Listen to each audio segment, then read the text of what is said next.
Nah karena sanad ini tadi, akhirnya almarhum ayah saya juga mendapatkan banyak karomah dari guru-gurunya, termasuk dari Kiai Haji Raden As'ad Syamsul Arifin. Pernah suatu saat beliau ketika sudah masuk Islam, dapat berapa bulan kemudian berkunjung ke pesantren ini, kemudian menyampaikan hajatnya kepada Kiai As'ad. Kiai, saya kepingin gimana caranya ndak usah mondok tapi langsung bisa alim.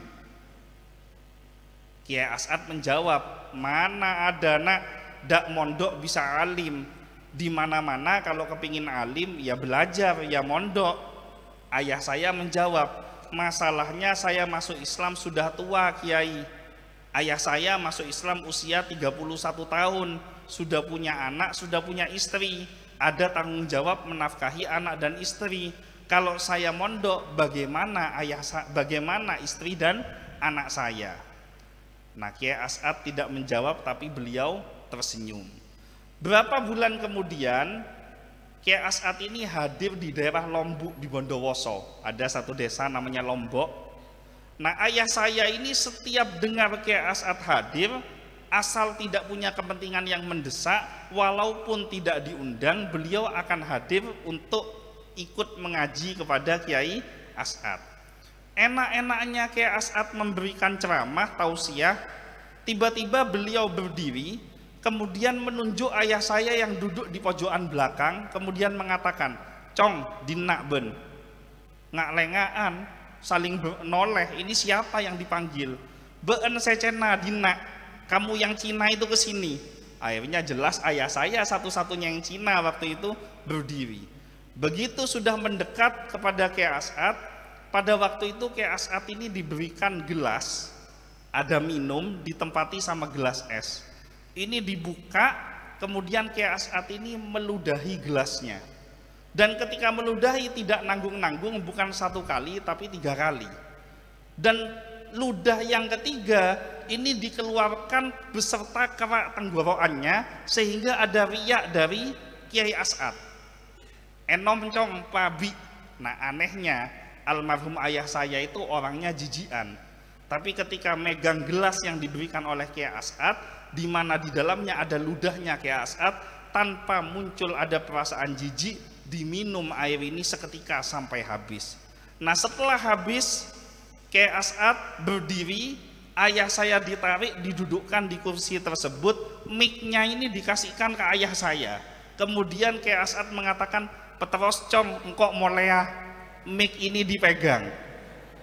Nah ternyata muncullah karomah dari Kiai As'ad tanpa diduga-duga.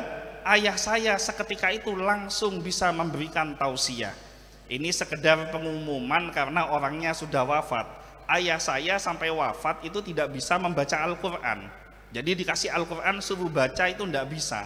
Tapi begitu pegang mic memberikan tausiah, ini bisa langsung keluar kitab-kitab yang berat. Bisa membahas tafsir Jalalain, bisa membahas Ihya Ulumuddin, bisa membahas Al-Hikam. Mic-nya dicabut, ditanya, tidak bisa ngomong lagi. Tapi mic-nya dikasih, ngomong lagi. Nah ini barokah punya guru yang bersanad dan memiliki karomah. Maka nanti ketika kalian sudah pulang dari pondok, berikan edukasi pendidikan kepada masyarakat untuk berhati-hati di dalam memilih guru. Salah satu contohnya kita sebagai seseorang yang mengikuti jejak guru-guru kita, tentunya kita harus cinta kepada Nahdlatul Ulama, kepada NU. Pendiri Nahdlatul Ulama ini adalah Hadratus Syekh Kiai Haji Muhammad Hasyim Asy'ari. Kenapa beliau dijuluki Hadratus Syekh? Ternyata beliau hafal kutubus sittah, hafal 6 kitab hadis besar, hafal ratusan ribu hadis, lengkap beserta sanad, perawinya dan matannya. Sementara zaman sekarang ada orang yang ngajinya cuma sebentar, ngajinya lewat internet, yang dihafal hadisnya cuma 3, salah satu yang dihafal adalah kullu bid'ah dolalah wa kullu dolalah finnar, terus hadis ini diantem dijadikan kunci Inggris. Tahlilan ada dalilnya atau tidak ada? Tidak ada. Oh ini bid'ah. Mulutan ini zaman Rasulullah atau zaman Rasulullah ada atau tidak? Enggak ada. Oh ini bid'ah. Jadi semua diantem bid'ah. Kalau bid'ah itu adalah sesuatu yang tidak ada di zaman Rasulullah, maka yang suka ngomong bid'ah itu juga bid'ah. Kenapa? Karena dia tidak hidup pada zaman Rasulullah. Maka ini penting, kita harus benar-benar bergembira belajar di pesantren ini.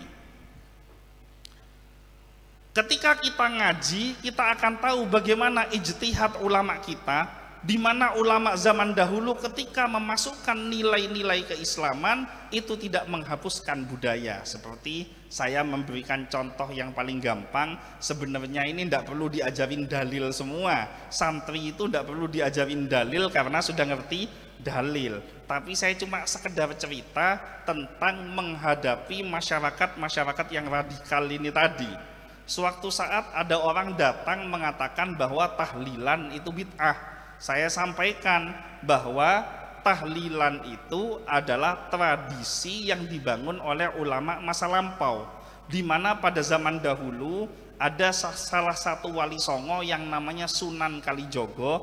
Nah, Sunan Kalijogo ini suatu saat didatangi oleh masyarakat.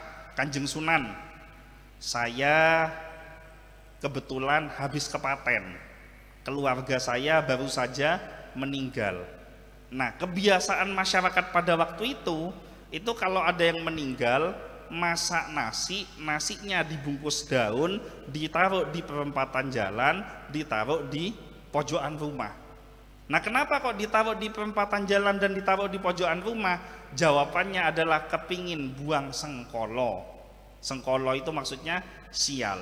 Nah, ketika datang kepada Sunan Kalijogo, boleh enggak ini saya lakukan? Nah, ternyata Sunan Kalijogo dengan hikmah dan kebijaksanaannya, beliau berdakwah dengan konsep ud'u ila sabili rabbika bil hikmah wal mau'izatil hasanah wajadilhum billati hiya ahsan. Maka beliau tidak serta-merta mengatakan ini salah, ini keliru, tetapi beliau dengan kebijaksanaannya mengatakan, kamu kalau mau buang sengkolo itu jangan cuma masak nasi, karena sial yang dibuang terlalu sedikit.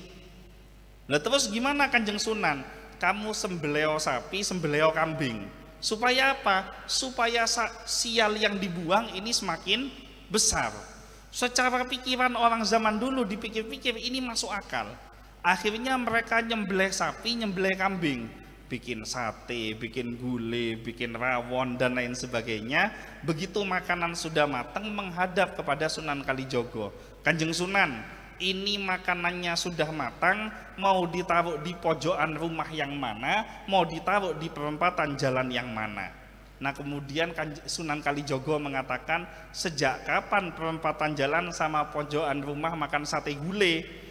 Kamu panggil itu tetangga-tetanggamu kanan kiri depan belakang, utamakan yang fuqara dan masakin, ajak untuk berkumpul bersama-sama. Kita doakan orang yang sudah meninggal supaya dosa-dosanya diampuni oleh Allah dan kebaikannya diterima oleh Allah. Maka inilah asal muasal terjadinya tradisi tahlilan yang ada di Nusantara ini. Nah, pertanyaannya, kegiatan-kegiatan yang ada di dalam kegiatan tahlilan itu menyalahi aturan atau tidak? Ternyata semuanya ada dasarnya. Ulama kita begitu cerdas memformulasikan budaya yang dikawinkan dengan agama. Pertama, kalau ada orang meninggal, biasanya kita itu beng-nyombeng atau tidak? Nyumbang atau tidak? Datang ke rumahnya nyumbang. Biasanya nyumbangnya nyumbang apa? Macam-macam, beras, minyak, gula. Nah, ternyata ini ada dalilnya. Ketika Ja'far bin Abu Thalib meninggal di dalam peperangan Mu'tah, Nabi Muhammad SAW bersabda kepada seluruh para sahabatnya, isna'it ta'am li ali Ja'far, berikan makanan kepada keluarga Ja'far karena keluarga Ja'far sedang bersedih. Jadi beng-nyombeng kepada orang yang sudah meninggal itu dalam rangka menjalankan sunnah kepada Nabi Muhammad SAW. Kemudian ketika proses tahlilan kita membaca surat Yasin. Kenapa kok setiap ada orang meninggal yang dibaca Yasin? Kenapa enggak sekali-kali ngerubah biar ada variasi? Ya sekali-kali baca Al-Baqarah, sekali-kali Ali Imran. Insya Allah kalau kita tahlilan sampean mimpin Al-Baqarah, itu insya Allah jamaahnya tinggal sampean sendiri, selain tak kelar. Nah, kenapa kok surat Yasin? Ternyata di dalam kitab tafsir Ibnu Katsir bab fadilah surat Yasin diterangkan bahwa faqra'u Yasin ala mautakum, bacalah surat Yasin untuk orang yang sudah meninggal dari golongan kalian. Maka ini juga ada dalilnya. Yang berikutnya, saya tidak panjang-panjang. Yang berikutnya, biasanya kalau orang tahlilan yang datang dikasih makan atau tidak? Ini orang-orang yang anti dengan amalia Ahlus Sunnah wal Jamaah akan mengatakan, itu apa itu kegiatan tahlilan? Orang sudah susah, ketiban susah, kok dipaksa suruh keluarin makan buat orang-orang yang datang. Nah, ternyata ini ada dalilnya juga. Suatu saat datang sahabat Nabi menghadap kepada Rasulullah, ya Rasulullah, ummi matat. Wahai Rasulullah, ibuku sudah wafat. Afa atasaddaqu anha, bolehkah aku bersedekah untuknya? Rasulullah SAW menjawab, tasoddaq, bersedekahlah. Maka bersedekah, memberikan makanan, minuman dengan harapan wasilah pahalanya ini nyampe kepada orang yang sudah meninggal, maka insya Allah pahalanya akan sampai barokah dari penjelasan dari dalil sabda Nabi Muhammad SAW.